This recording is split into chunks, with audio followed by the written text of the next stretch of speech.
What's going on? What's going on? What's going on? You already know what time it is, man. We got another one for you tonight. We're going to be bringing a special guest into the building, Mr. Anthony Blaylock. But before we bring Mr. Blaylock into the building and before we get anything situated and started tonight, let's go ahead and if you are on YouTube tonight, go ahead and hit that like button and hit that subscribe button for us. Please subscribe. If you are on Facebook, please go ahead and click the StreamYard link so we can interact with you tonight because, as I said before, we have a special guest in the building, and we definitely want to make sure that you guys can interact with us and ask questions if you have them. So sit back, relax, get ready for the show, and if you want something to drink, go ahead and sip. I got me a little red Kool-Aid in the mason jar. I went old school for you tonight. So you already know how we get down, man. The BirdCage is in effect. Let's get it.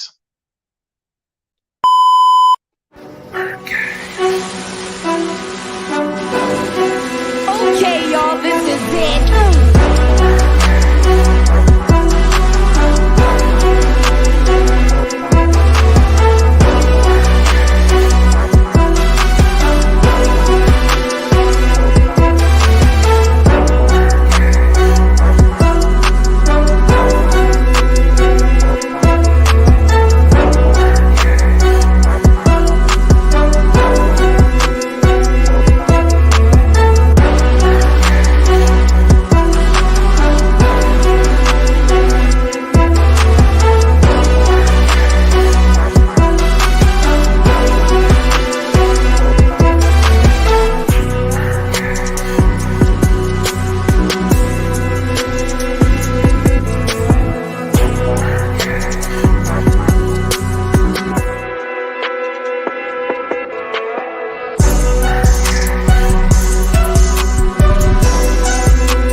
Hey, we in the building, baby. You already know how we get down. Welcome to the BirdCage on the Perch edition. We have a special guest that's going to be coming into the building in a little bit. But first and foremost, I got to bring in one of my guys tonight that is going to be helping us out with the show and my right-hand man tonight. So first off, I got to bring in my main man, K-Dub, Killian Worthy. What's happening? What's happening? How you doing, BirdCage? Good to be in the building. Good to see everyone today. It's going to be a jam-packed show. If you haven't liked, subscribe, and share, BirdCage LLC, K-Dub in the building, on the road. Hey, look, let's go. Let's get into it. Let's be positive. See, Joker, you took a vacation and didn't even take me with you. You see how you do me? We work together. We get all hard. You know, we get in here and get in the trenches, and you just gonna leave your boy. Didn't even give me a heads up. So you cold-blooded for that, man. Okay, cold-blooded. I'm on my Rick James. You know what? I'm on my Rick James tip, but you know I'm gonna toast you anyway because you're on vacation. I got a glass of red Kool-Aid in the mason jar for you tonight. That's what's up. That's what's up. Historian. Glad to be in the building, man. Glad to be in the building. Back a little bit. But also another person that's gonna be coming through the building with us tonight. We got our main man, Scoop. He always gets the details before the details even drop. We might as well call you the Black Wall Street Journal, or even the AJC before it even come out, bro. What's happening, man? What's up, baby? What's up, Scoop? Hey, what's good? What's good, BirdCage? What's good? We're good, everybody. Hey man, we in here in the building, man. You know, we got something special today. You know, you provided us with one of your mentors and coaches tonight. So we definitely gonna bring him in the building, man. It's a blessing and a treat that you helped us with this opportunity, and you provided us the chance to talk to an HBCU legend as well as one of the premier corners in the late 80s, early 90s in the NFL, Mr. Anthony Blaylock. So thank you, brother. Absolutely, man. Just showing some love. You know, Yes, paying sir. homage. So we gotta get to the out the cage portion of it. So for those who are in Facebook or whatnot, you already know the routine. Click the StreamYard link so you can communicate with us and communicate with our guest tonight. We definitely will appreciate that. And if you're on YouTube, once again, as you see on the ticker going across the bottom, it's official like a whistle. Please subscribe to the channel on YouTube for us and click the like button, please. We definitely will appreciate that because we're going to continue to keep bringing you this lovely, lovely interview segment that we call On the Perch and also Falcon information as well. But let's get to it. We're going to start off without the cage. Got one topic coming up. It's a somber topic. One of the greatest offensive linemen of all time, Mr. Bob Boomer Brown, passes away at 81 years old. Bob Brown was known for his ferocious attacks on defensive players. Also known for having a permanent thumb with the cast on as well that taught Art Shell and those guys when he went to the Raiders pretty much how to have another weapon to go along with that enormous body and that strength that he possessed. A lot of people just know him for the physical side of the game, but Bob Brown was so much more. He graduated with a degree with honors out of Nebraska in chemistry. And then he also graduated with his master's degree at University of Penn when he played for the Philadelphia Eagles in the early 60s. So not only was he a physical football player, he also was an intelligent man who literally was a Paul Bunyan-like figure. And it's sad that we lost a legend like that. And it shouldn't have took him as long as it did to get in the Hall of Fame, but he's in and he was able to see it. So rest in peace to Mr. Bob Brown. And just to give y'all a funny story, I want to hear what you guys think about it since we're talking about Boomer Brown. John Madden told a story on NFL Films, and many other guys talked about it. When he first showed up to the Raiders after he left Philly and the LA Rams, they had in Santa Rosa, where their practice field used to be, they had wooden goalposts. And I think the wood was rotted from how the story goes. He didn't, and Bob Brown said he actually went to a hardware store and kind of sawed the goalposts. He walks up to it his first day of practice. Everybody's looking because they heard of his reputation. He hits the goalpost with his forearm, and it literally cracks and falls. Everybody looks like, oh, and John Madden was baffled. He didn't know what to say. And they were like, man, this is who's playing with us? And Bob Brown told the story. He said, I did that just to I wanted every defensive lineman to have that story circulate around the league that I wasn't gonna be played with. And he was one of the first players to pull a Gilbert Arenas. He used to travel with his guns too when they were legal to travel back in the day. So what do y'all think about Bob Brown? Some of the stories that we've told. Some of the stories I've told so far about him. Well, I think he was a risque kind of guy. You didn't want to fool with him. So I mean, but times have changed. Some of the things that he's done in the past won't be real to fly in 2023. Agreed. Scoop, what you think? Man, that's a real throwback on Throwback Thursday because they don't make me like that no more. Yes, sir. That's some Bubba Smith type stuff right there. Hey, you had to put it up in there, but let's get to it. Let's get to these dirty birds, man. Rest in peace to Mr. Bob Brown again. So now that we're into the dirty bird topics or whatnot, we also have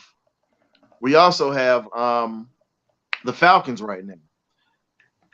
Desmond Ridder, we saw in the paper, and we all kind of talked about this off the record.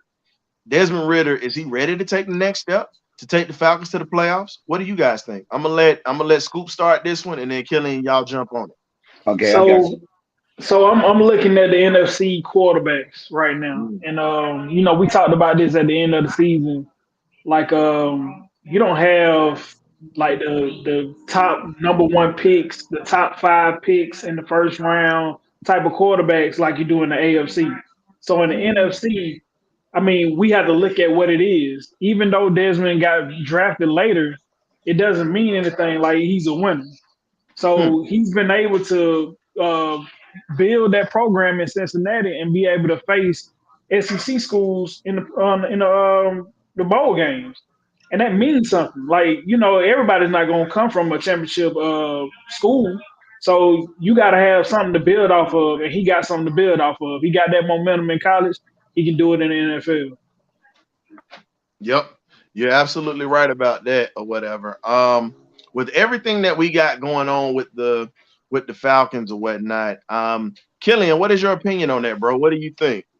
I mean, me for first and foremost, I really believe that Desmond Ritter is going to take that next step. I feel like we're in a win-win situation because of where we've taken him in the draft, because we don't have him on a long-term contract that's going to eat up our cap.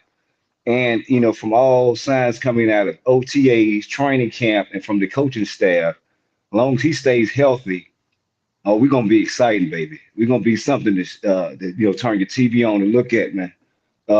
DR9, he said, let's go.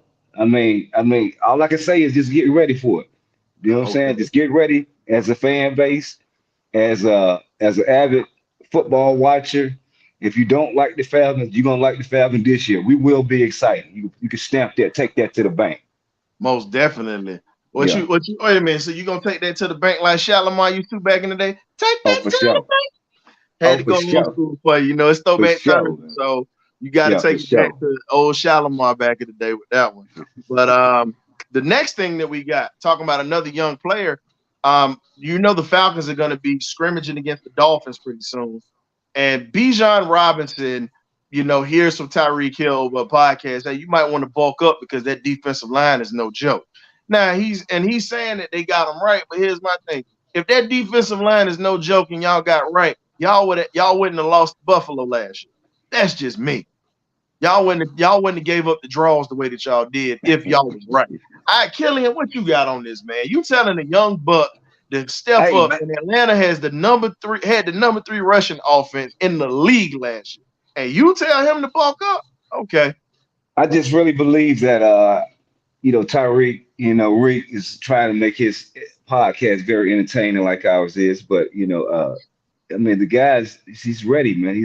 If you've seen him, even without pads on, he's an absolute freak. I believe being honest and true, I feel like our defense this year, we haven't seen them play on the field yet, but I believe we're going to have a better defense than Miami Dolphins. So I don't even know what Tyreek is talking about. He better get ready for the new style Atlanta Falcons defense. That's what he needs to get ready for. How I about that? agree. How about them apples?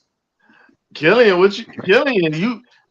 boy, I'm gonna say you feeling yourself right about now. Like the old people say, you smelling yourself. The Oh urine yeah. might be a little. Hold on, the urine might be a little strong over there. You done had one too many mai tais over there. No, man, I'm just standing on it. I mean, I can always be corrected, when the season starts. I mean, Yes, sir. our viewers and our followers can, also correct me, 2 or 3 months from now, and they say, man, Kelly, you was wrong. But if I'm right, I want you to say, man, K Dub, you had it all the way. You had it all the way. Scoop. Hey man, it's like a heavyweight fight when you dealing with the Falcons in that backfield. So he worried about Bijan bulking up. He need to be dealing with Tank Algier. He need to be dealing with Duke Huntley. He need to be dealing with CP. Like it's a gauntlet. So I ain't worried about what Tyreek talking about. Yeah, Tyreek. Tyreek got to feel good about himself. You know how that yeah, go. for sure. But so let's get to this last topic. One of Scoop's favorite players, Mr. Kyle Pitts. So Kyle Pitts has been slated to have a bounce back year this year coming from all the writers and whatnot. But we got to see because when you talk about a knee injury that you go through, ACL, I've gone through it, Scoop's gone through it, and we've known many DBs and many players that go through it. It's not the physical aspect of it. Adrian Peterson was just a different animal when he did, but Yeah, it's a whole mental thing when you talk about it. So everybody's saying he's going to bounce back. It's like, look, he's got to get mentally strong to be able to bounce back from an ACL injury. yeah, And for sure. especially with him playing in the trenches as a tight end, you know how it's going to go. So, Yeah. so you know, I'm gonna let Killian get this first, and I'm gonna let Scoop wrap it up before we bring in our guest or whatnot. So, Killian, how do you feel about you know Kyle Pitts? You know, as Scoop likes to call him a unicorn, but you know, our guest that's coming on played against the unicorn that I preach about all the time. So I'm making sure I put that out there. So, what you got, Killian? Well, as I reiterated off camera with you talking about the subject, I said don't judge a person by first couple of years in the league. You judging a lot of these also unicorns that were in the past off a whole body of work. You can't say, okay, this person Ozzie Newsome or this person Kellen Winslow Sr., whoever it may be, they played a body of work. So let Kyle Pitts have a body of work, then we can judge him. I feel like it's too early in the game to really put a stamp on this kid. I feel like if we give up on him too early, another team will really get his really worth, his value. We took him so young. He has to have time to develop. Give him time, and we'll revisit this conversation in about another season or two. Then we Well, can let's probably have be a better grasp of the player that we do have. well, let's Not be real. not with vague injuries that he's had, because he did put up a Pro Bowl season. He almost broke Mike Dickens' record with only one touchdown, and he did drop passes last year. So everyone has some things they have to work on in their off season on their game. His is basically running routes all the way through, and also selling the route. When you sell the route, I mean other people can get open. Like I said, work on when you get open to collect the ball and bring it in. But I feel like just like Drake London had to work on his handling the football, everyone has something to work on in the offseason. I just feel like Kyle Pitts will have a rebound year because he has so many weapons to take the pressure off of him, the defense is off of him. He's going to explode. That's just my opinion. Drake London had on sleeves. That was why he couldn't hold on to the ball. We all knew that. And it all changed once he took them sleeves off. Now, when you sit back and you say numbers or whatever, yeah, it's a numbers game to get paid. But let's talk about it. When you're not doing the little things that add up, and I'm speaking on the little things from blocking, because we are a running offense. You have to Yeah. block to be in this offense. No, he wasn't brought in to be a blocker, but hey, you on the field. You got on pads. Guess what? When you ain't got the football, you need to open up and start blocking a lot better for your teammates. Now I'm gonna let your other teammate get in here because I see the look in his eye right now. He already ready to cook. So go ahead, Scoop, get to it. So Um, the bounce back type of season describes maybe I guess 1,000 yard year for Kyle Pitts. The only reason why he's being criticized right now is because he was the number 4 overall pick. So at the end of Mm-hmm. the day, man, I'm finna tell y'all now. The reason why somebody like Kyle Pitts got drafted that high on the Atlanta Falcons is because Arthur Smith, number 1, is a tight end and O line coach. So he catered towards the tight end. But our mhm. style of offense that we run is old school smash mouth football. All those runs that we're gonna be attempting gonna open up the playbook for play action. And guess who's gonna be running down the field on play action? Johnu The Smith unicorn. and Kyle Pitts, both either The one of those unicorn. guys. Right. So, he's gonna have opportunities to succeed. And that's all he need right there.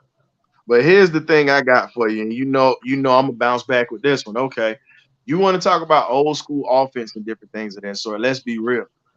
He learned under the Joe Gibbs system when he first started as an assistant. Anybody that played during that time, and our guest that's coming on, also got to see what that offense was like. Let's just be real. The Redskins offense from back in the day. I'm not calling them the Commanders because they was the Redskins when Joe Gibbs was there. They're the Commanders now.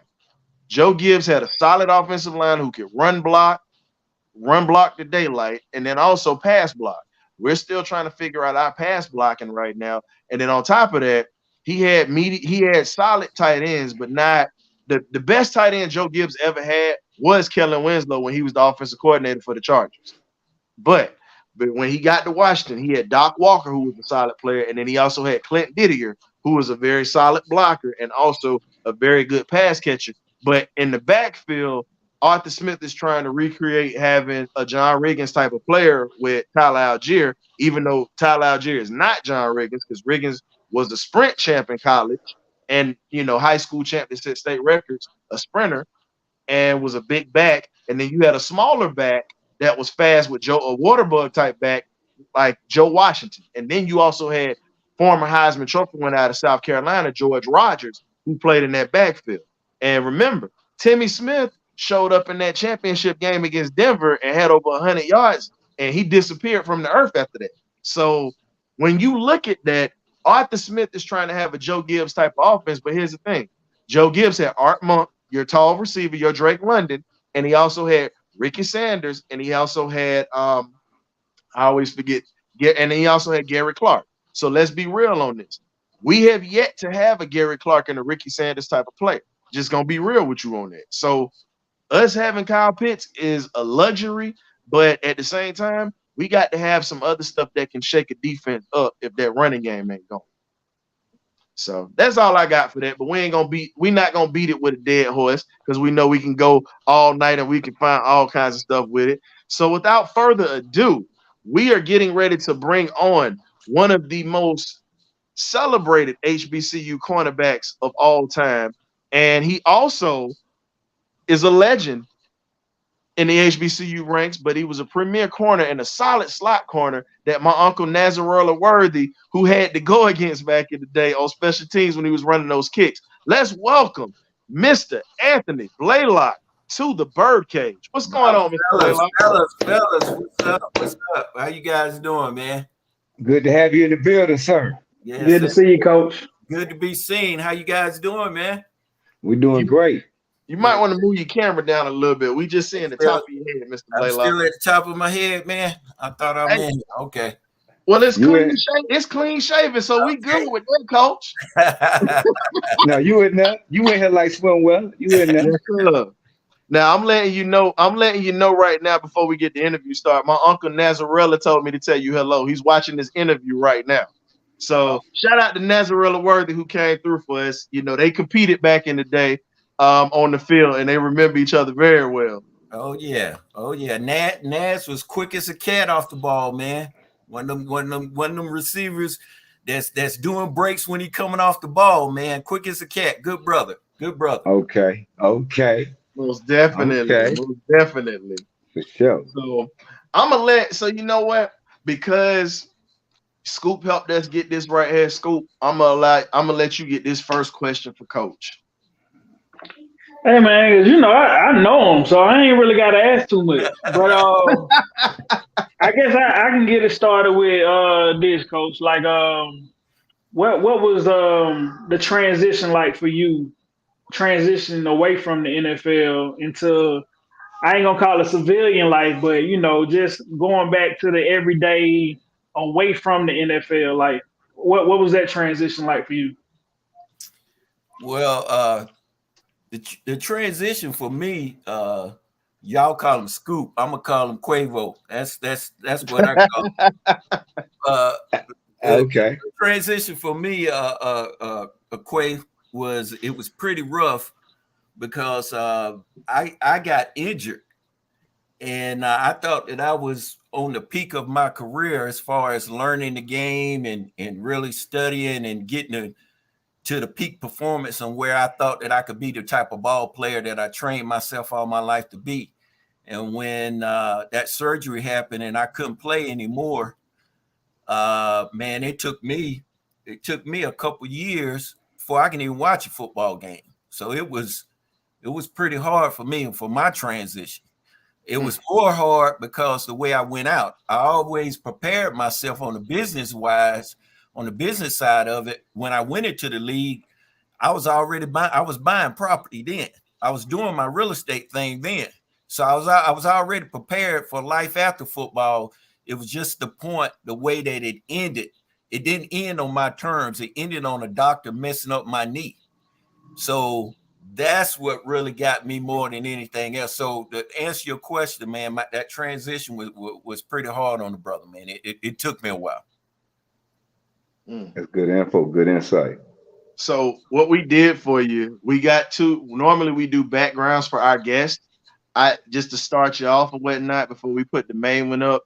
I put up the background for Winston-Salem State, your alma mater, y'all home field, as the background for I right now. saw that horseshoe, brother. I saw that. I saw that. I got to give you some love on that. Yes, sir.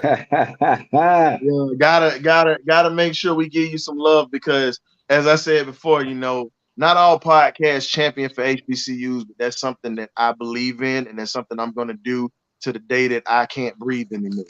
Because without these, and ladies and gentlemen who are watching this interview, I'm going to let you know this here. Without HBCUs, there would be no black players at power white institutions. That's what PWI stands for. Yes, so I'm sir. letting you know right now. The reason why we call them PWIs is because they got power with the money to be able to steal players, which they did from a lot of HBCUs because truthfully, a lot of these guys didn't have to go anywhere. But getting to humble beginnings for you, growing up in North Carolina or whatnot,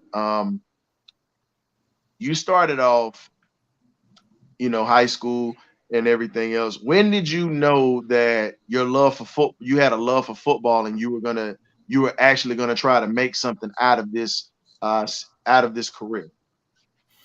Well, I can tell you, and a lot of people that know me knows this, but I could tell you when I first started playing organized football, and my mom eventually see this as well. But when I was 8 years old, brothers, I told my mom I was going to play pro football. I don't know why I mentioned football, but I was, as a kid, you're doing basketball. I was running junior striders, track, baseball. I was doing everything.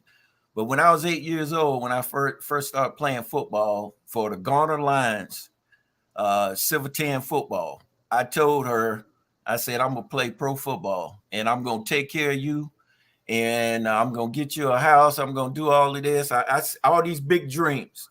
And my mom said, okay, son, if that's what you want to do, you can do it. And, I was blessed to be able to do that, brother. So to answer your question, when I was 8 years old, and my mother will tell you that, I told her when I was 8 years old that I was going to play pro ball. Okay, Killian, what you got for Mr. Blaylock? Well, I got a couple questions. I want to know, I see you grew up in Raleigh, North Carolina. That's where I got some family up that way. I was just trying to figure out how was it growing up in Raleigh back in the day in the 70s and 80s, and then what kind of strife and things that you went through back in your day that our viewers and listeners and subscribers would want to hear, Mr. Blaylock. Well, it is some serious athletes that come out of Raleigh, North Carolina, brother. All right. Nate McMillan, that was Nate. basketball coach with the Hawks, and I'm not going to even get into the Hawks, but he was a couple of years ahead of me. He played at Enloe, and we played them in basketball. Nate was point guard back then, so Nate's from Raleigh, North Carolina. So okay. I played against Nate. One of the kids that my guys coached in AAU, Byron Solomon, God rest his soul, he coached John Wall. John Wall Yeah. up in it. So we got John Wall, you name it. There's so many ball players that come. Danny Peoples with your guy Nads. I used to compete against Danny in high school in track, and Danny was a world-class sprinter. So it's so many guys. I it's at the tip of my head with me growing up. And then back then, when I was growing up, it was a little different than now because, of course, we didn't have the social media. We didn't have all that to deal with. So what we had to deal with is you just had to knuckle up. So whatever problems or whatever beef that you had to knuckle up. And so in my neighborhood, if someone had beef with you or whatever, or someone just didn't like you, or if they're just hating on you, we had beef. But I'm gonna tell you a real funny story I used to tell the kids for motivation. We had a young lady, I ain't gonna say her name, in my neighborhood that was older than everybody. And we had a young lady in our neighborhood that was very, very pretty.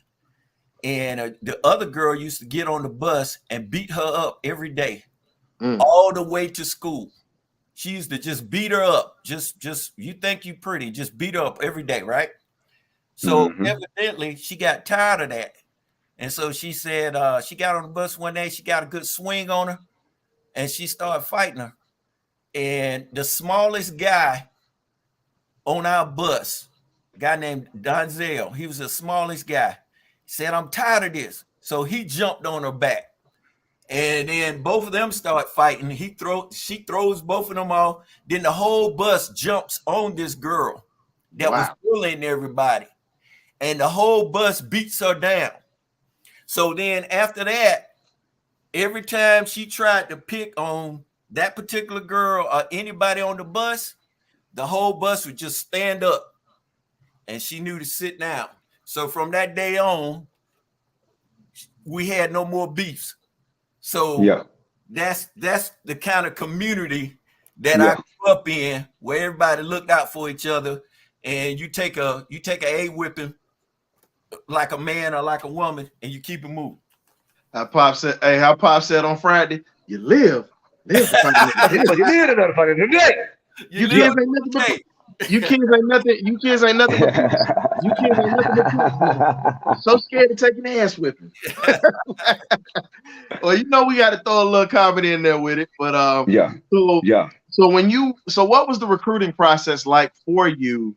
What was the recruiting process like for you coming out of high school and with everything else that's going on and whatnot? When did you know that you wanted to go to Winston-Salem State and possibly, compared to any other school that might have looked at you? I can tell you, I had an upperclassman that went to Winston-Salem State's linebackers named Dwayne Smith. We call him Smitty. And he was already playing at Winston, and I was coming out. And my grades, man, my senior year, man, was horrible. I was a C average dude. I was one of them kids that if it was a Friday, I come to school, I ain't doing no work. I'm thinking about the football game. I'm getting my mind right for the football game. That was it. I ain't doing no work. The teachers already knew. We was in the time. I'm like, look, that was just me. I was just focused like that. So my grades was kind of crazy, but every school that I went to, I took the visit to Virginia, Clemson, State, all these Power One schools, and all of them were telling me, hey, well, you can come here, but we're gonna red shirt you, or we're gonna do this, we're gonna do that. And all my aunts went to HBCUs. So all my aunts was instilling that to me, like, you need to go ahead and, visit, and I'm thinking in my head, I'm like, okay, I'm gonna do it. And man, Coach Hayes, as soon as I like they get everybody, as soon as I stepped on that campus, man, and the way he got me, we went in all the classes, and the classes is only like 200 people in there, 150 people in some of them. But he took me in the cafeteria, bro. He sat me by the door. He knew what he was doing. He sat me by the door, and all them women was walking in, brother. And he would stop them, and he would say, this is Anthony Blaylock. He plays at Garner High School. What are you guys doing this afternoon? Is there any parties, anything? They'll say, yeah, coach, we got this. So he got every female that walked by. And I ain't seen, I was at a predominantly white high school. So I'm seeing all these sisters walk by, man. And Coach Hayes basically pulled me to the side, and he said, hey, look, son. He's like, don't you feel like this is family? I said, yes, sir.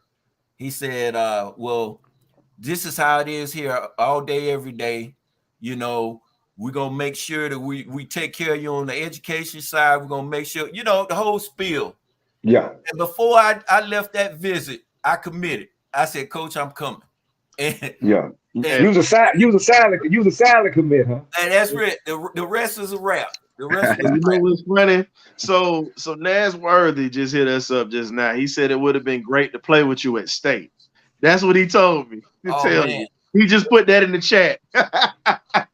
Hey man, it would have been real. We had some studs down there now. We had some studs. Yeah. And when you got to Winston-Salem State, you also, and you know me, I loved HBCU history. You were there with the legendary Clarence Big House Gaines. Everybody does not know, a lot of people that don't know who Clarence Big House Gaines is, he's one of the greatest basketball coaches and basketball minds in America. But before he became that, he was a great football player at Morgan State University back in the day. He was a cleanup man when he played basketball. He even admitted, I wasn't a good basketball player. I was just the guy that would get the fouls, but he was a heck of an offensive lineman and a defensive lineman. He was responsible for Earl to Pearl Monroe to go to the NBA, one of the greatest point guards of all time. So, and he came to Philadelphia. They call him Black Jesus here. They still That's call right. him that here in Philly. Black Jesus. Yeah, Black Yeah. Jesus. So when you got to go to campus, you had a legendary coach and Coach Hayes. But what was it like seeing two legendary figures like this around campus that was known for winning, and they could recruit their behinds up Well, and molding men? right. Well, when you're in the moment like that, you're really not thinking about it, because one thing we used to joke about, man, the way they treated us, man, we used to think, we like, man, they work us like slaves. I mean, because, bro, we would have like 6 a days. You ever heard of that? Yep, 6 a days during camp. When you up before 5, you running, you come back, shower, eat, back out on the field. I mean, I'm not thinking about a Big House being that legend. I know the history of Earl the Pearl and all of that, but I'm thinking about, I'm like, did I make the right decision coming here? You know, that's, you got all them thoughts going in your head. But at the end of the day, bro, all that blood, sweat, and tears, we joke about it now. I got plenty of warriors, man, that I don't play ball with to this day. And a lot of them have left this earth. And we're like brothers to this day, man. And so that's what I got out of. But in that moment, you're not thinking about it, man. You're just thinking about just getting through school, just making sure you're getting your education and making sure we're winning on the field. And your coaches, and the main thing that your coaches, a lot of people don't realize this, and this is the difference between HBCUs and PWIs. At that time, those coaches were making sure that their boys graduated. They made sure, even if they didn't graduate during the time they were supposed to, they stayed on top of y'all even after y'all left school. Hey, when you gonna come back and graduate? They stayed on top of y'all, even when y'all were in the pros and stuff. So it's ironic that we sit back and we look at some of these kids now, and you see how they only think about, all right, NIL is cool, y'all getting some money or whatever, but you're not thinking about the fact that that money gonna run out eventually, and then you don't, what do you have to back it up, And education is so key, man. It's so key, and guys don't really understand that until you're in a position where you could know how to do a job. But if you don't have the qualifications to get in the door, they're not gonna let you in. I don't care who you know. But getting back to football or whatnot, with your career that was at Winston-Salem State, you started from your freshman year all the way till you graduated. And with playing in that situation or whatnot, did you ever think that you were going to be looked at by NFL teams? Well, after my freshman year, I did, because my defensive coordinator, the DB coach, was Coach Richardson. Coach Rich played a corner for the Buffalo Bills with O.J. Simpson in that era, and all my techniques and everything, as far as backpedaling and press and everything, I kind of formulated from him. Everything that I learned from him, I taught to Quay and those guys. So I knew that he was instilling some stuff in me. So when I came in as a freshman, Jack Cameron was a free agent. He was a senior at Winston-Salem State, and he ended up making the Bears football team as a free agent. And so I had to, I was blessed to get some scouts to come, my freshman year and look at some of the tapes. And once they looked at the tapes, Coach Hayes and them pulled me to the side, and they was like, hey, you know what they asked? And I was like, no, Coach. It's like, they want to know who this is. And I told them, you was just a freshman. So once he put that in my head right there, and I heard that, and then I had a chance to talk with Jack in the off season when he got back from the Bears, and we would go work out in the summer. We get all the wide receivers and we do one-on-one. And once Jack Cameron told me, he said, "Hey, look, man, I go against some of these DBs because they moved them from DB to wide out." And he said, "Man, I go against these DBs, man. You could play with some of those DBs." That's all I needed to hear. So once I heard that, I said, "Okay, now it's on me to put in the work." So I put in that work, and I make sure I was on the weights. I was making sure in the off season I was running. I was always in shape, and that's what I kind of had that feeling then when they started coming around after my freshman year. I kind of had that feeling. Then by my junior year, I said, well, it's a good possibility. So I kind of had that feeling after my freshman year. Killian had a question about the draft process because he told me about this one earlier. Go ahead and get him, Kay. Oh, about the draft process? I mean, about how you take it in the draft. I mean, how was it like, getting drafted, draft day, how was that process for you? And also playing against some of the area you in, you play against some of the, a lot of people that are in the Hall of Fame right now. So like, just talk about going against like maybe an LT or somebody like that back in the day, being in your division. Right. Well, for me, I didn't even go, like they have all these combine stuff and all of that. I didn't even go to the combine. I mean, that tells you how it was with HBCUs back then. What got me drafted was them coming and looking at me, and we playing man-to-man majority of the game. That's what got me in the league. With Coach Cowell and Schottenheimer and them, they were looking at that. And what really got me in is when they start coming and timing me. When they start timing me, and I was running them 4.3s, and when I went to the mini camp and I ran that 4.32, then I was like, okay, I'm good now, because they know I can run, and then they at least know they needed, we didn't run a lot of zones. We ran the man-to-man, so they like, and if you remember, the year they drafted me, the year before is the drive with John Elway, where they went downfield and they scored.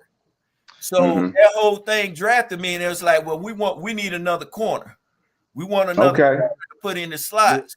So that's what kind of got me. And to answer your other question, as far as from the LTs and guys like that, man, I got some serious stories about all those guys. I can go on and on with LTs and the Shannon Sharps and guys like that we played against. LT, and I said this on another podcast, man. We scrimmaged them for a week at our training camp, and he would literally go between plays and lay down and put his helmet back and just relax. And then Parcells would call the first unit out, and he'll throw his helmet on, not buckled up or nothing. Okay. And just go through plays or whatever. And then the last thing that I tell everybody about, we was in a defensive room during training camp, and it was Belichick and Nick Saban. Nick Saban was the defensive coordinator, DB coach, and they was on the board. And it's about 85 of us in this theater. Lawrence Taylor's walking down the hall with flip-flops on and a tank top, a wife beater. And he comes in, flips on the light, looks up at us, walks over to the screen, looks back at us. That ish ain't gonna work, and walks out. That's all you need to hear. So that's the type of dude. That's the type of dude he was, man. He's a true legend, bro. Oh man, had all of his own, brother. Coach. So I got a question for you. Now you mentioned Shannon Sharp, but there was another tight end that Shannon Sharp ended up getting his job because he got hurt in some trouble. A former Georgia Bulldog tight end that was on that drive. Let's make sure you put that out there. What was his name? You already know that was Clarence. That was Clarence. That's my godfather. So Clarence K. you know, if he doesn't get hurt, Shannon Sharp probably is in Green Bay with Sterling. Let's just be real on that. We all know that. And you know what it was like going up against that guy every, you know, in the playoffs during the season. Tough, and you were a slot corner, and you know he was a big boy and he could move, Yeah. which which was different. But Georgia has that in Brock Bowers or whatnot. You know what I'm saying? Big and fast. But being honest though, with with that drive happening or whatnot, that should have never happened. That defense that those guys were playing, and you and I talked about this yesterday. They played too much zone, and Elway picked that apart. Y'all should have been playing man coverage in that defense the year before you was drafted. But I think, and with the secondary that y'all had, I looked up to a lot of those guys when I was a young kid, younger child watching the game, learning it. One of my favorite cornerbacks of all time, because I tried to emulate his game, him and Aeneas Williams, was Frank Minifield. That's one of my favorite corners of all time. Undersized, scrappy, talk trash, gonna let you know he gonna be there all day, and he gonna take your lunch from him. And I love that about his game. And he was just tough for a little guy, but he can ball. And you were a part of that secondary with him, Hanford Dixon, Al Gross, Felix Wright. Like, y'all had a secondary, and y'all had linebackers, Clay Matthews Sr., Chip Banks, and then y'all had Eddie Johnson. Woo! What was that like being when you first walked up, getting into that locker room, and you saw those guys, and then you got to see a unicorn on the other side of the locker room as a tight end and Isaac Newsom. What was that like? Well, if you notice though, you mentioned Clarence, which is true. Most of the time now it's such a passing game. Back then it was predominantly running and matchups. So you match up a good tight end, you can flex them out, and then you get a mixed match. If you get caught in the first two downs, you might have a linebacker out there. So if you got a third down back, that you can get another matchup. If you notice, most teams, if you look at the old footage, it was always about that matchup. Even if you fast forward to present time now, even though you spread the game out, the game is faster, it's tempo, but it boils down to, can you run the ball and can you get a matchup? And so those tight ends back then, for me coming in, man, a flex tight end that can catch the ball and that can block too, then you got to bring in a nickel if it's a good tight end, if they flex them. Or then you get caught up of whether you bring in a linebacker, because think about it. Those tight ends back then, it was like Clarence that can catch and flex. You don't want a little small guy like me out on them. You want a bigger guy. So if you put me out there and then they try to flex them and bring in and block and they running the ball, then they say, okay, we need a linebacker. Then you put a linebacker out there, linebacker can't cover him because he ain't gonna run routes. So those were the matchups that people didn't realize, that was always back and forth back in the day, that it was like a chess match on how we can catch somebody. If we can catch them on a blitz, or we can do something kind of to disguise the coverage. Now, man, you might have, you got some good tight ends. If you think about it, the good teams, the Kansas Cities, they got a great tight end. They got a good third down back. Then they got a couple of hard-nosed backs that they platoon in and out. Then they got a decent defense that can cover, that can disguise. So think about the teams now. Most teams, they got a decent tight end, and then they're winning. Look at San Francisco. Look at teams like that. So it's always a pattern. Look at my old teammate Harbaugh. Harbaugh, when he was with San Francisco, he had a great tight end. Those guys old school like that. You got to have a good tight end. You always got to start up front, good O-line, D-line. And then you kind of mix it up and you look for those matchups where you can catch a person. Yeah. Yep. So, and we got I got two questions for you, and I'm gonna let Killian and Scoop jump on another question for you. Coach Brandt, one of our hosts, he's doing grandfather duties tonight. Shout out to Coach Brandt. He asked, do you know a guy by the name of Mike Caldwell who used to play in the league?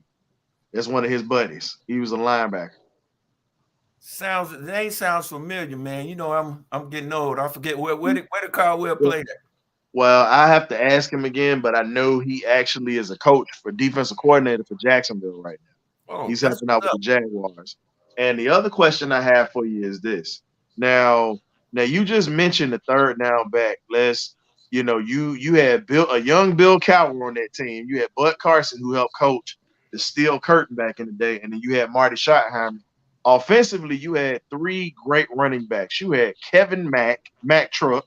You had Ernest Biner, Milledgeville, Georgia high school legend. And then you had Herman Fontenot that doesn't get no love, and that's the third down back like you were talking about. And everybody has patterned their team after Marty Schottenheimer's offense. And Coach just said he was drafted by the Browns out of Middle Tennessee State. He was a linebacker. Okay. Yeah, that name does sound familiar, bro. Mm-hmm. But what do you think? How do you think these offenses now are? And we're gonna get to your career a little bit later. I mean, a little bit more. But how do you think these offenses now transition with having three backs opposed to having one back like they used to? Because y'all were the first ones to start it. Yeah, well, the offenses now, the way the reason why they don't want to pay running backs is because they think they're indispensable. Because they throwing the ball so much, and then they think they can get a back at a later round. Because think about it, the rules have changed so much that a wide receiver can run through the middle of the field and you can't breathe on them, and they're gonna throw a flag. Same thing with the quarterback, you can't land on the quarterback now, or it's 15 yards. So guys are playing with a little hesitant, they're a little hesitant. So like back in my day, if you ran across the middle of the field, you're gonna get tattooed. That linebacker, somebody gonna hit you. So then when you go across the middle, you thinking and you looking around, or if we're in a deep zone and you try to high low us, the corner on that other side, I'm gonna take your ribs out. And so when you come across the middle, then you know how wide receivers are. They want to catch the ball and do all these war dances when they get in the end zone, because you can't touch them. But like, hey, Coach Brett, that's for you. But that's Coach what I'm saying. Brett, he's talking to you. We could bless them with our hands back then, but you can't do that now. So that's the only difference now that I see with this offense, man. That it's like almost a glorified flag football to me, bro. That's exactly what it is. It's a glorified flag football, and then you can platoon the backs in because you're trying to get a matchup with them coming out the backfield, and they're running a little bit. It ain't no 5 yards in the cloud of dust like what we played. You come up support, you hit somebody, you smack somebody in the mouth, then you go one-on-one, and you get a couple coverages, and you live another day. It's not like that anymore, man. The game is totally different now. Totally different. Scoop, what you got for Coach? Coach, 6 years in the NFL, right? Yes, sir. 6 different head coaches. I think what was it? I think I got 5 different head coaches. 5 different head coaches. All right. So, did you take a lesson from each coach? Like what would be your lasting memory from each coach? Wow. If you were to have one. Well, I caught a lot of those coaches when their first few years besides Schottenheimer. Schottenheimer and Coach Cowher are the ones that drafted me. So when I came in, it was straight like, look, you gonna play special teams and you gonna play on the slot. If one of these all pros get hurt, then you coming in. So I knew my role right then. We'll give you a chance to compete your second year, which I did. But when you coming in, this is what you're gonna do. As far as Belichick and as far as Saban, it was their first year, man, and they was coming in, they trying to run guys and doing a whole lot of stuff. No old heads, they didn't like it. But see me, going back to the HBCU thing, man, all that running we did, that was nothing to me. I do that with my eyes closed. So that didn't bother me. So that whole intimidation thing and cussing you out and to motivate you and all of that and won't look at you and all that, man, you can't play no mind games with me. I done been in the gutter. I done did last man drills at Winston-Salem State. So I done seen the roughest of the rough. So that didn't bother me. It was just the mind games they was trying to play. So that's what I got a little bit from all those coaches. But what instilled in me is I go back to my HBCU coaches, Coach Hayes, Coach Rich, and what I went through. And those coaches taught me my foundation. And they taught me, and everybody always say, don't let nobody outwork you. Won't nobody gonna outwork me. I mean, it may be something else I may be short on, but you ain't gonna outwork me. And whatever I'm doing, if I got to be the last man standing, we going 24 hours out there, I'm gonna be the last man out there. So I got a little bit for those are some of the stuff from the head coaches in the league that I got out of, from the Coach Ross,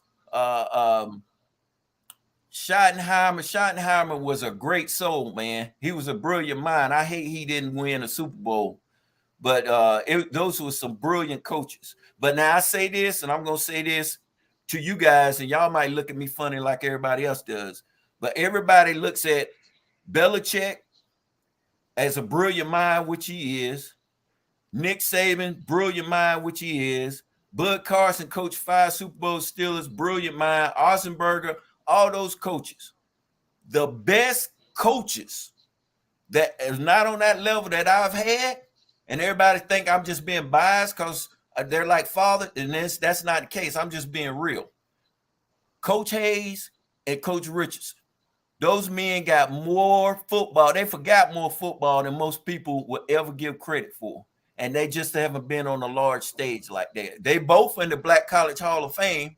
And that's why historian K-Dub Scoop, that's why when I talk with my brother the other day, I'm going to make sure you guys are hooked up with those HBCU legends so y'all can get the Mel Blunts, y'all can get Coach Hayes, y'all can get all these HBCU legends to do interviews on this podcast. And I made sure that I set that up so for you guys to continue to put that good word out there. But those two guys are the best coaches that I have been around and have instilled my coaching and my walk of life on how I carry myself in the business world. Well said. Well said. Well said. Now you spoke Also, on business. Go ahead. I'm sorry, Killian. Go ahead. no, I just also, I mean, I seen doing research on you for the interview. I seen you was the founder and CEO of Bill and Martha Freeman Outreach. Just want you to speak to our viewers and listeners about doing that. How it came apart. Yeah, that's my nonprofit. I have my company is the Blaylock Group. I have a development company, commercial company. We have different things that we do, but I started the nonprofit arm to make sure that I'm always reaching out and I'm doing stuff. My stepdad, my biological dad was a police officer for 30 years, private detective. He did everything. And I spent all my time with him as much as I can. He's going through a little bit right now, but I've spent as much time with him. But my stepdad passed, and he used to do prison ministry.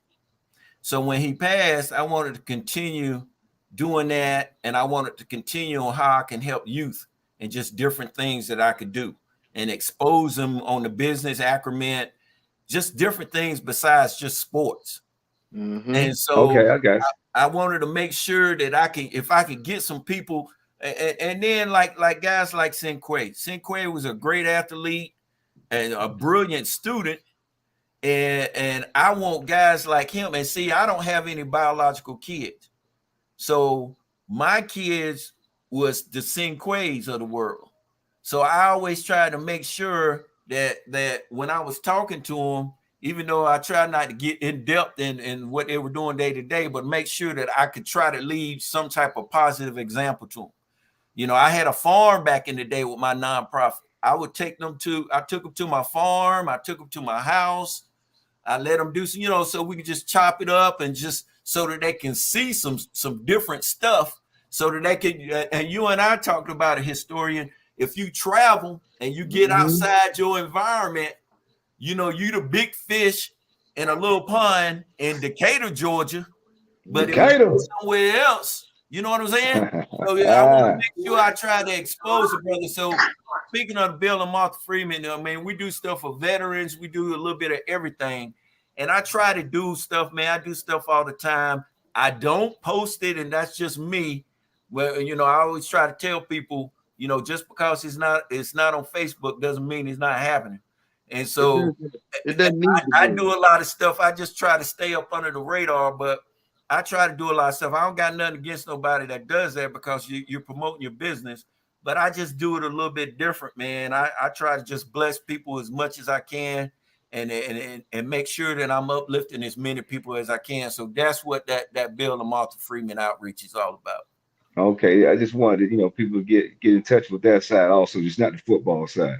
That's right. Exactly. It's under the Blaylock Group, and just to make sure that everybody knows, it's called the Blaylock Group, so it actually falls into that. We'll definitely share the link in the page or whatnot because he does so many things out in the community outside of that. Now, there's a gentleman that has been chirping in the YouTube section, Mr. Keith Torrance. Now I want to make sure I show you what he said or whatever.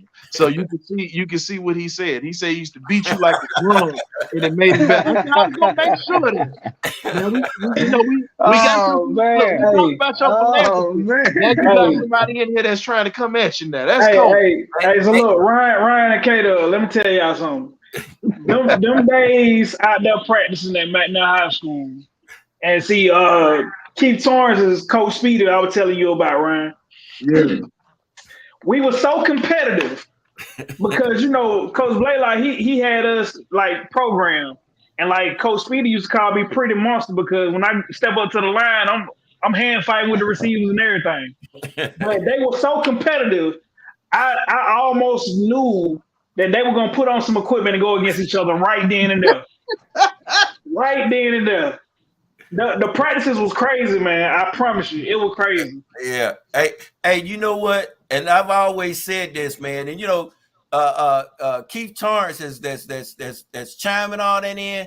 You know, an empty wagon always makes the most noise. So he's always he's one of them receivers. You know, the little short receivers that got that Napoleon attitude. He's one of those dudes. So he's one of them dudes. Wait a minute. So he got the little man complex. Let me drop names you might remember because you just mentioned short receivers.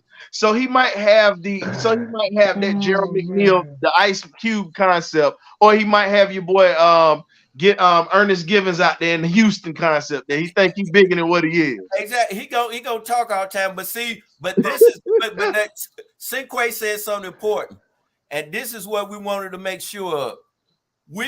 Most coaches, the players take the mentality of the coach. Mm-hmm. And so that's what I wanted to instill in them. We gonna compete one-on-one. I want to make sure they got all the reps one-on-one and most as possible. And then if you compete like that in practice, then the game's gonna be a little bit easy. So that mentality that Speedy and I had going back and forth against each other, cussing each other out. And like if the offense ain't running the play right or something like that, that's just part of it, bro. Because at the end of the day, we just want to win. That's it. We want to walk around with that dub. And so those guys took the mentality of me, and the receivers took the mentality of Coach Speedy. And those are good times, bro. Those are some good that we had some studs, bro. We had some studs. Coach, I'm gonna tell you two positions I don't like, and I'm gonna say it because I'm a former DB and a safety, just like Scoop. I don't like quarterbacks and I don't like wide receivers. Still to this day, I deal with them because they on the squad. But my thing was, I tell a receiver like this: come across the middle. I'm gonna put hands on you. I'm gonna let you know I'm here. You know, I tell people all the time, like we were talking about HBCU legends or whatnot. Now you mentioned Lawrence Taylor. Now there was a guy that was LT before LT, and we mentioned him. He played for the Rams with James Shaq Harris early in his career, and he's a Southern University alum. Played with Mel Blount, man by the name of Isaiah Butch Robinson.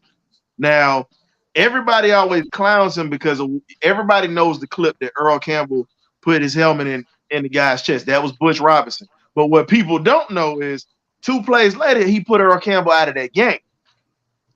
And Butch was LT before LT. And you talk about some of the legends, and I thought about that, our conversation we had about some of those legends that have come out of some of these great programs that you're a part of that legacy with HBCUs. What do you feel about these kids now? Like, you know, you look at the kid that came out of Jackson State, Aubrey Miller went to the Dolphins. You had James Houston, who went to Florida first, and then he went to Jackson State or whatnot. And when you look at it, he just broke Bubba Baker's 20-something-year-old record with rookie sacks in the season. And you look at Tyreek Cohen, who balled out in Chicago. You're looking at so many of these guys. Darius Leonard, who plays for the Indianapolis Colts, up under Buddy Pugh out of South Carolina State. You look at so many of these guys that are in HBCUs that are not getting fair shakes to even get drafted. The Patriots are the only team that drafted an HBCU player, and that was James Dejon Warren, I'm sorry, at Kona. Why do you think these guys aren't getting drafted? And they're better than some of these dudes at these D1 schools, if you want to know the truth. Yeah, well, you know what, man? That's a $1 million question on why. Because I had a conversation a few months back. Coach Hayes had a golf tournament that he does, and a couple of the guys I played with, Vincent Brown, that played at Mississippi Valley, as head coach at A&T, the Undertaker, he was there. Mm-hmm.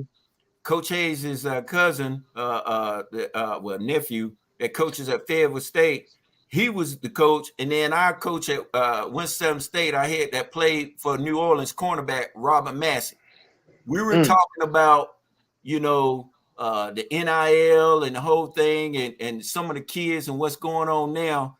It's a different world, man. The kid, it's a corner that's with Kansas City. I forget the kid's name. That's a nickel corner that came out of Kansas City. He came out. He got drafted last year in the 4th round. Mm-hmm. Play, and it's a lot of kids that's just like him. They got that talent. It's just a matter of, you know, getting the opportunity, right exposure, and being at the right place in the right time. Man, there's a lot of those kids that can play. It's just a matter of, man. It's. I think a lot of it is just being biased, man. I really think that's what it is. Man, and when you look at it, it's a kid. Now, I was joking about the wide receivers. You know, I talk trash because I'm a DB. But, you know, when they're on your squad, you love them when they make good catches and, you know, you beat up on them. But one of the guys, there's a few guys that I talked about. I said Xavier Smith out of FAMU was a starter from day one. If he go anywhere, which he is, he's going to be a starter. I talked about Shaq Davis. That was a guy that he reminded me so much of one of your teammates, Webster Slaughter. The difference is he reminds me of Webster Slaughter with his body control and just how he can take on a shot. He's a little bit faster than Webster, but if you look at his game, his hands, his mannerisms, it kind of reminds you of Webster because people don't give Webster Slaughter enough credit. He was a dog at that wide receiver position and was mean. Man, look, Webster Slaughter, and I always, when I'm talking to some kids, you know, everybody talks about, you know what's current. So if I go to a school and I say, who's your favorite player? They're going to say Mahomes. They're going to say Tyreek. That's what they see. Yeah. But I know over a period of time, you know, different eras, you got different people that you remember. Webster Slaughter was one of those receivers, and you guys know as DBs, you either got a fast receiver, you got a big receiver, big physical receiver, or you got a quick receiver. Yeah. So now it's a difference between being quick and you got a vertical guy that can get on top of you. Now, what made Jerry Rice and Webster so good is they can run the same speed coming out of breaks. So they can run the same speed and don't have to change up, come with the comeback, or change up with the out, or change up with the dig. They'll run and make that plant, and they're the same speed. That's what made Webster Slaughter a beast. And them one-on-ones I used to have with that dude, man, I see why that dude was all pro, man, because that dude, he catch him in his sleep, man. I mean, he was a stud, bro. He was a stud. Now we speaking about the Browns or whatever. What was Art Modell like? Because I got somebody, a buddy of mine. He's in the military. Shout out to my boy Keegan Rios. He's not on duty tonight. Got to shout out U.S. Coast Guard, baby. You know we walked on water with Jesus. You know what's happening. But I'm just being honest. He's a Browns fan, and you know a lot of people I know that's Browns fans still despise Art Modell because of what he did. You know, if you look at everything he did with Cleveland, the final straw is when he moved that team. But you get rid of Jim, you force Jim Brown into retirement on the set of The Dirty Dozen. Before that, you fire Paul Brown or whatnot, a legendary coach, and then you know it's the way that you moved and how you did things. You fire Marty Schottenheimer, who literally brought your team out of the depths of the darks after Forrest Gregg was fired before you let him get things situated. And you move up and move that team. Now he's deceased now, so it don't even matter. But I know you're not gonna be disrespectful with it. But for me as a football fan, I can't respect a dude like that. I can't. And he moved to Baltimore and was shiesty as hell. That's just me. What were your thoughts of Art Modell? Well, I mean, you know, you got to look at some of those guys. Them guys is all about business, man. It was all about the numbers. If you look at, but what he did though, he bought Ozzie in. That's the best move he did. He bought Ozzie. If you look at the Baltimore Ravens was literally the Cleveland Browns that left. They had the same personnel, the same everything that won those Super Bowls. And so even though, you know, Cleveland is itching to get back to that winning era, you know, Modell and bringing in Ozzie was the glue, you know, to bring all those players and everybody together. So, I mean, you said it right. I got much respect for him, man, because those guys drafted me. And I just look at that, man. I always knew it was a business when I got into it, when I went into it. So, you know, some of the stuff that I've seen and witnessed, I've seen some pretty terrible stuff that's been done to guys. But it's a business, man. So you got to look at it like that, man. It's a business. You got to keep it moving. And it's another HBCU player that played on your team too, Mr. Reggie Langhorne out of Elizabeth City State University. A lot of people forget about old Reggie Langhorne. That was another one who was a dog. Langy Bangy, Langhorne was a beast. Langhorne was what, 6'3", about 215, 220. Yep. Run all day. Nice route. He's still in Cleveland. Good brother, man. Real good brother. Him and Bruce Smith from the same area, man. And that's how I met Bruce Smith through Langhorne. But me and Langhorne, man, we used to run tight back in the day. I got an old interview on BET with Langhorne at one of them CIAA games back in the day, man. If y'all ever pulled up something like that, man, y'all will laugh at me for days. I had the leather coat on with the fur around it. Brother was sharp, boy. I was dripping. Now you just mentioned Bruce Smith, and you we can go on because we can't do that. But you mentioned Bruce Smith. When you look at that Virginia area alone, just that little area. When you talk about Norfolk, Suffolk, Portsmouth, Chesapeake, you know, and Petersburg, that area alone has produced some of the greatest athletes that you can talk about, from LT to, you know, Willie Lanier, the first black middle linebacker in the NFL that should have been, you know, got more props than Dick Butkus because he was better. You look at, I mean, just so many people that have come through there. And I just popped a little question up for you. My uncle Nasworthy, he wanted to talk about wide receivers today because he's a former receiver, but he wanted to know a little bit about Clarence Weathers or whatnot. How's he doing? Clarence is doing good. C-Dub, man. C-Dub is another one of those receivers. He reminds me a little bit of Nas. If you look at C-Dub, remember C-Dub? C-Dub was probably about 5'8", probably 5'8", maybe pushing 5'9". He wasn't a fast receiver, but he was quick. And if you look at him back then he looked like an old man. I remember lining up against him. I was like, man, what this old man gonna do? Man, that dude quick as a cat, man. So we had C-Dub, we had Gerald McNeil, Ice Cube. Gerald McNeil, Ice Cube. We had Webster Slaughter. We had Ozzie Newsome. We had Brian Brennan. Oh, that's the name that I forgot to mention. You had Ernest Bonner in the backfield, and then you had K-Mac. Man, so back then we would spread them out, bro. We'll do some work.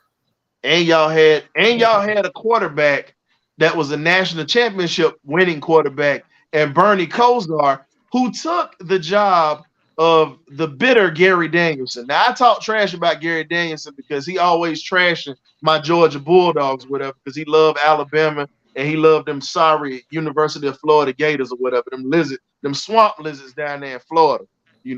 I trash Gator players all day, except if they come on here, I'm gonna show them love. But I'm a Gator hater.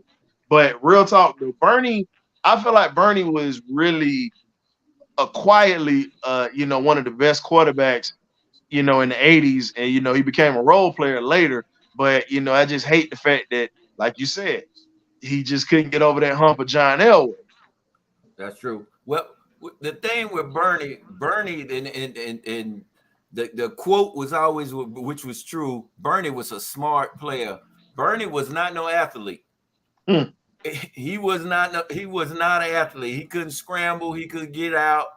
That's why it proved we had a great line. He was not an athlete, but he was a smart player, bro. He can read defenses with his eyes closed, man. He had no pre-snap reads, all of that, man, and changing up plays. He was a great player, and that's what kind of helped us as far as throughout the season, because he was so smart and we had so many athletes.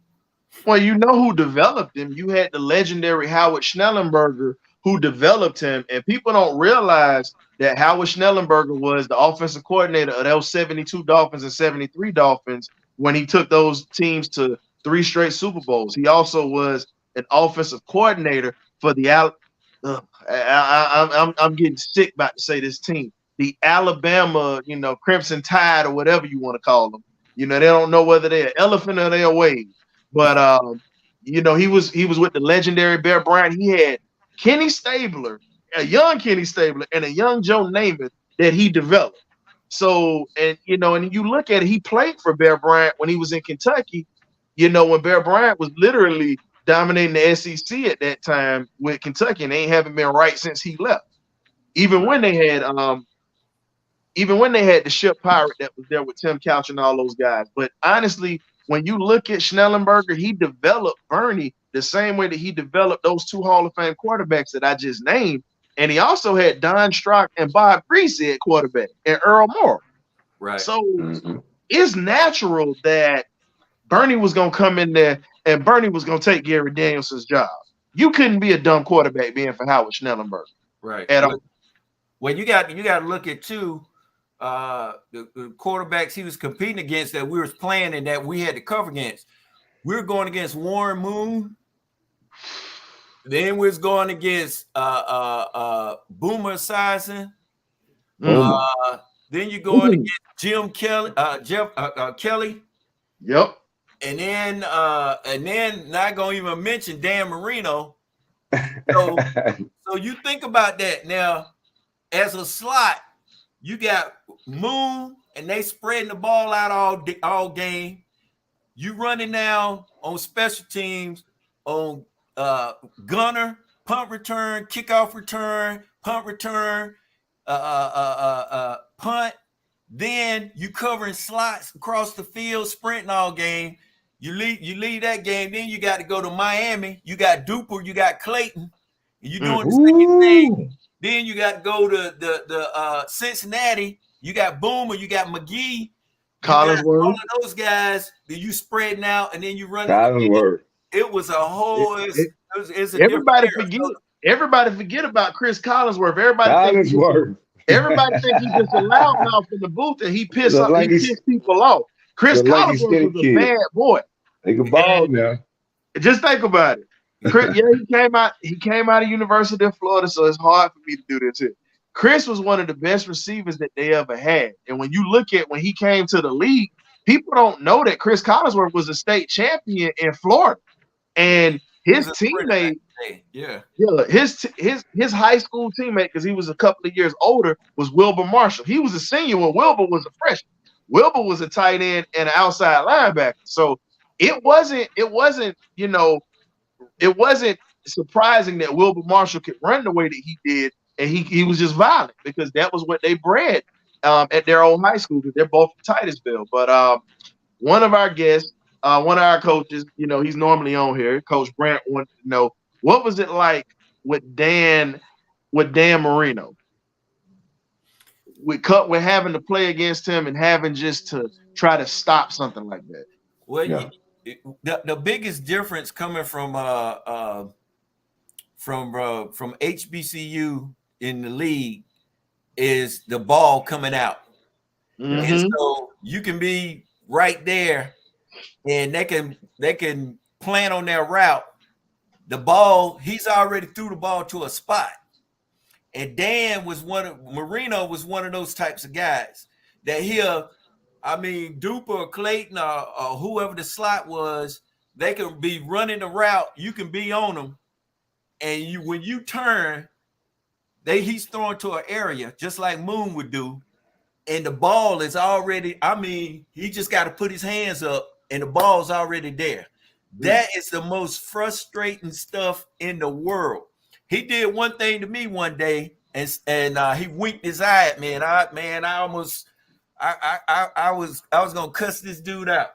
Marino, he lined up, and I was on the spot, and I peeped up, and then looked back at my man's waist. He audible, whatever he called, so it must have been a time route, man.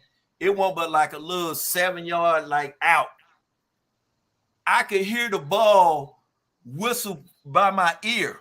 Woo! The ball went through by my head, my helmet. You can hear the ball whistling, and he caught the ball. And then when I'm going back to the huddle, Dan Marino winks at me. So I'm like, man, what you supposed to do with something like that, bro?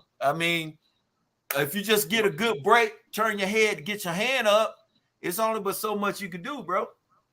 And when you said that brought back bad memories, because as Bulldog fans on this set right here, we get this relive the 1980, the 1982, 1981 national championship game where they show it on ESPN where Dan throws this long pass down and knocks off Jordan.